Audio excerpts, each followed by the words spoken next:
Hello guys, welcome back to bits and pieces. Last வீடியோவில் நம்ம என்ன பார்த்தோம் அப்படின்னா ஒரு சின்ன ரீகேப் கொடுத்துடலாம். Previous year question bits India ஆக்ட்ல என்னென்ன கேட்டிருந்தாங்க அப்படின்றத பார்த்தோம். பிட்ஸ் இந்தியா ஆக்ட், அப்புறம் லார்ட் கார்ன்வாலிஸ் வந்து எப்படி தன்னுடைய ஒரு பொலிட்டிக்கல் பிரெயின்னால ஒரு அருமையான மூவ் பண்ணி எனக்கு நிறைய பவர் கொடுங்கன்னு கேட்டு வாங்கி ஒரு அமெண்டிங் ஆக்ட் ஆஃப் 1786 எனாக்ட் பண்ண வச்சு எப்படி உள்ள வர்றாரு, ஒரு ஹியூஜ் அமௌண்ட் ஆஃப் ஹியூமங்கஸ் பவரோட எப்படி உள்ள வர்றாரு அப்படிங்கிறத பார்த்தோம். இப்போ என்ன ஆகுது அப்படின்னா பிட்ஸ் இந்தியா ஆக்ட்ல சில அட்மினிஸ்ட்ரேஷன் இஷ்யூஸ் எல்லாம் அட்ரஸ் பண்ணாங்க. ஆனால் இன்னுமே இம்ப்ரூவ்மெண்ட்டுக்கு சில கேப் இருக்கு. ஸோ அந்த கேப் எல்லாம் அட்ரஸ் பண்றதுக்கு தகுந்த மாதிரி 1793 ஆக்ட் வருது. இதுதான் பேக்ரவுண்ட். Charter act. சார்ட்டர் ஆக்ட்னா கிரவுன் எனாக்ட் பண்ற ஆக்ட். அங்க இதுல என்ன பண்றாங்கன்னா இதோட ஃபீச்சர் என்னன்னு பாத்தீங்கன்னா ஃபர்ஸ்ட் இம்பார்ட்டன்ட் ஃபீச்சர் வந்து ஈஸ்ட் இந்தியா கம்பெனியோடைய சார்ட்டரை, சாசனத்தை என்ன பண்றாங்கன்னா 20 இயர்ஸ்க்கு ரெனியூ பண்ணி கொடுக்குறாங்க. யார் ரெனியூ பண்றா? பிரிட்டிஷ் பார்லிமெண்ட் ரெனியூ பண்ணுது. கவர்னர் ஜெனரலுடைய அத்தாரிட்டி மீதி மொத்த கவர்னர் இருக்காங்களா, பெங்கால் கவர்னர் ஜெனரல், பாம்பே, சென்னை, சரி விச் மீன்ஸ் மெட்ராஸ், இவங்க மத்தியில அவருடைய பவர் வந்து அப்படியே ரீட்டைன் ஆகுது, அதிகமா இருக்கு. அப்புறம் கீ அபிஷியல்ஸ், முக்கியமான அபிஷியல்ஸ் எல்லாம் இருக்காங்களே இந்தியால, அவங்க எல்லாம் அப்பாயிண்ட் பண்றது யாரு அப்படின்றால் கிரவுன் தான் இன்னும் அப்பாயிண்ட் பண்றாங்க, இன்க்ளூடிங் கவர்னர் ஜெனரல். ஓகே. அடுத்தது financial oversight, board of control இருக்கு இல்லையா, அவங்க தான் வந்து பினான்சியலா கம்பெனியில் நடக்கிற விஷயத்தெல்லாம் board of control which is in fact a control by the British Parliament. Court of Directors தான் வந்து கம்பெனிக்கு தலைவர்கள். போர்ட் ஆஃப் கண்ட்ரோல் வந்து பிரிட்டிஷ் பார்லிமெண்ட்ல இருக்காங்க. அவங்க தான் வந்து பினான்சியல் ரிலேட்டட் இஷ்யூஸ் எல்லாம் பார்த்துட்டு இருக்காங்க.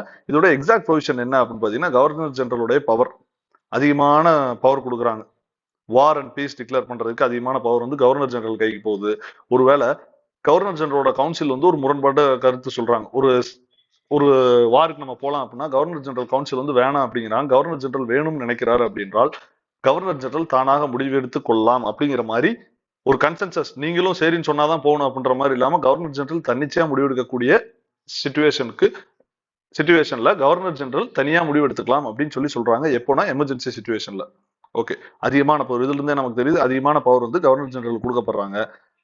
மெட்ராஸ் அண்ட் பாம்பேக்கு மேல நம்ம ஏற்கனவே பார்த்த மாதிரி அந்த கவர்னர்ஸ்க்கு மேல இவர் வந்து நிக்கிறாரு.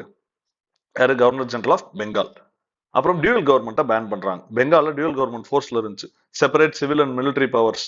ஓகேங்களா? நிசாமத் அண்ட் ரெவன்யூ பவர்ஸ் எல்லாம் தனியா இருந்ததா மெர்ஜ் பண்றாங்க. அந்த டியூவல் கவர்மெண்ட்டுங்கிற சிஸ்டமே கிடையாது. இதனால ரெவன்யூ கோட்ஸ், அந்த மால் அடாலட்ஸ் அப்படிங்கிற ரெவன்யூ கோட்ஸ் வந்து இந்த டியூவல் கவர்மெண்ட் வெளியே போறதுனால இதுவுமே ஆப்வியஸா வெளியே போயிருது.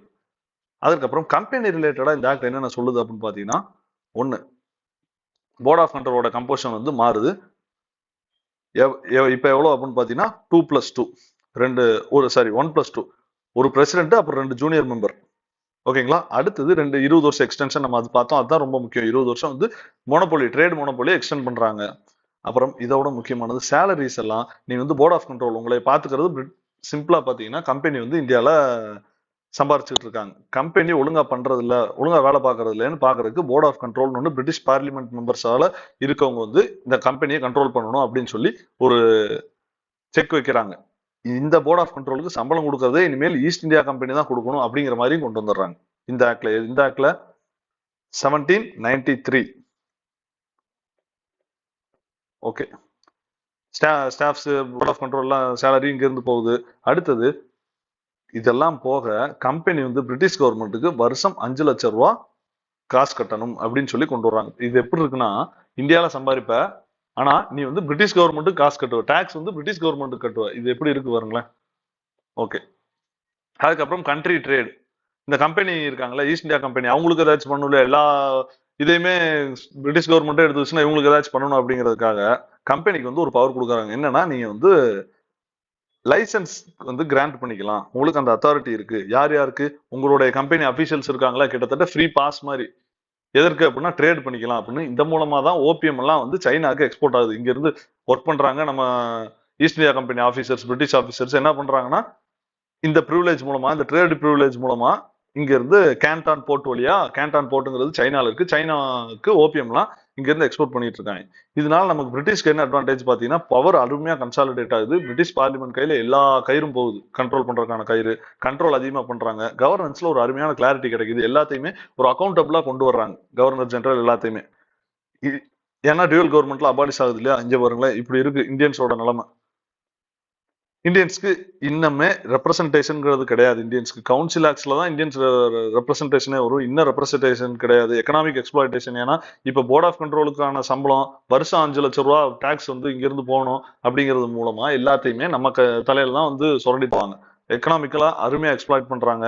கல்ச்சுரல் இன்சென்சிட்டிவிட்டி, கல்ச்சருக்குலாம் நம்மளுடைய கல்ச்சருக்கு எந்த ஒரு இதுவும் கிடையாது, மரியாதையே கொடுக்கறது கிடையாது. இந்தியன் நீங்க சட்டம் ஏற்றுறீங்க அப்படின்னா இந்தியன்ஸ்க்கு ஏற்றுறீங்கன்னா இந்தியன் கல்ச்சர் பேஸ் பண்ணி ஏற்றணும், அதெல்லாம் கிடையாது. இஷ்டத்துக்கு அவங்க கொள்ளடிக்கணுன்றதுக்காகவே இது பண்றாங்க. ஸோ இதுல என்ன கன்க்ளூட் பண்ணலாம் அப்படின்னா, கவர்னன்ஸ் கொஞ்சம் கொஞ்சமா எவால்வ் ஆகுது. பிரிட்டிஷ் அவங்களுடைய காலை ஆழமா பதிக்கிறாங்க, விச் இஸ் பிரிட்டிஷ் கவர்மெண்ட். அதுக்கப்புறம் ஒரு அருமையான டிரான்சிஷன் நடக்குது. எங்க அப்படின்றால் பிரிட்டிஷ் கவர்மெண்டோட சென்ட்ரலைசேஷன். மேல சொன்ன மாதிரி அந்த டிரான்சிஷனுக்கு இந்த 1793 ஆக்ட் வந்து ஒரு அருமையான ஊன்றுகோலா இருக்கு. சிம்பிளா ஒரு சென்டென்ஸ்ல இதை சொல்லணும் அப்படின்றால், renewal of East India Company Charter, ending of dual government in Bengal, consolidation of power to the Governor General vis-a-vis his council.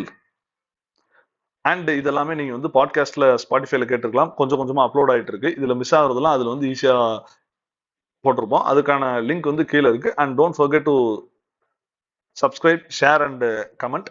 ஏதாச்சும் டவுட்ஸ் இருந்தா அண்ட் சஜஷன்ஸ் இருந்தா நீங்க கமெண்ட் பண்ணலாம். மற்ற 3 பிளாட்ஃபார்ம் இன்ஸ்டாகிராம், வாட்ஸ்அப் அண்ட் டெலிகிராம்லயுமே உங்களுக்கு தேவையான ப்ரீவியஸ் கொஸ்டின்லாம் அந்தந்த ஏரியாஸ்ல இருக்கும். And all the best. Good day, good luck.